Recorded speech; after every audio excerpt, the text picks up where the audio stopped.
اقتدار کی راہداریوں میں سنائی دے رہی ہیں وہ یہ ہے کہ 3 سال کا ایک ہائبرڈ سسٹم لانچ کر دیا جائے، آپ کہیں فکس ہو جائیں اور اس کے بعد پھر 3 سال بعد جا کے کہیں الیکشن ہو۔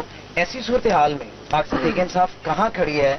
اگر 14 مئی بھی گزر گئی، آنے والے دن بھی گزرتے جا رہے ہیں، الیکشن کی ڈیٹ آپ کو مل نہیں رہی، پارٹی کے لوگ آپ کو چھوڑ کے جا رہے ہیں، این سی اے کا اسکینڈل آپ کے سر کے اوپر کھڑا ہے، ایسے میں آپ کہاں دیکھتے ہیں پارٹی کہاں سٹینڈ کرے؟ دیکھیں، کوئی بھی راستہ لوگے نا، آج پاکستان جدھر کھڑا ہے، آپ صاف اور شفاف الیکشن کے علاوہ جو بھی راستہ لوگے وہ پاکستان کی تباہی ہے۔ مجھے کوئی سمجھا دے، آج کسی دانشور سے پوچھ لیں، آج اسے بتا دیں کہ پاکستان یہ خاص طور پہ جو معاشی دلدل میں پھنس گیا، پاکستان کی تاریخ کی سب سے زیادہ مہنگائی ہے۔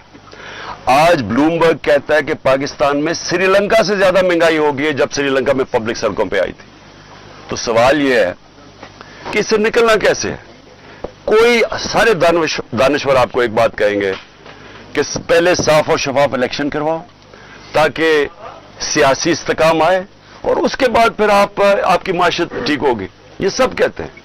یہ بتائیے گا کہ آپ کو جو پاپولیرٹی ملی ہے وہ پاکستان میں کسی لیڈر کو نہیں ملی، تو آپ یہ کور کمانڈر میں جو حملہ ہوا ہے اس کی آپ مذمت کرتے ہیں؟ کیونکہ کچھ لوگ جیسے آپ بھی کہہ رہے ہیں کہ پاکستان تحریک انصاف کو اور فوج کو آپس میں لڑوانا چاہتے ہیں، تو آپ اس کی مذمت کرتے ہیں۔ دوسرا، بزنس کمیونٹی آپ سے کچھ روز پہلے ملی ہے، کچھ وہ کوشش کر رہی ہے کہ آپ کے جو معاملات ہیں یا مذاکرات ہیں اسٹیبلشمنٹ سے ہو جائیں اور یہ سارے معاملات جو ہے سیٹل ڈاؤن ہو جائیں۔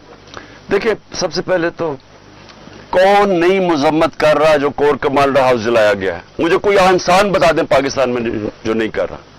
یعنی وہ پرانی عمارت کو جلانا، یعنی تو یہ جان کے جو ہمارے اوپر ڈالا جا رہا ہے، پہلے ہمارے سے پوچھیں کہ کبھی عمران خان نے 27 سال میں کہا ہے کہ جناب جلاؤ گھراؤ کرو؟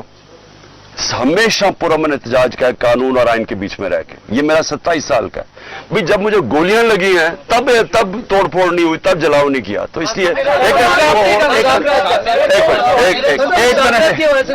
ایک منٹ، میری کوئی اس وقت مذاکرات نہیں ہوئی۔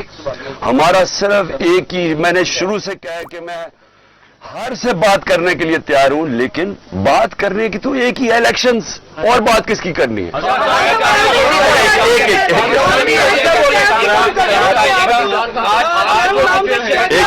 ایک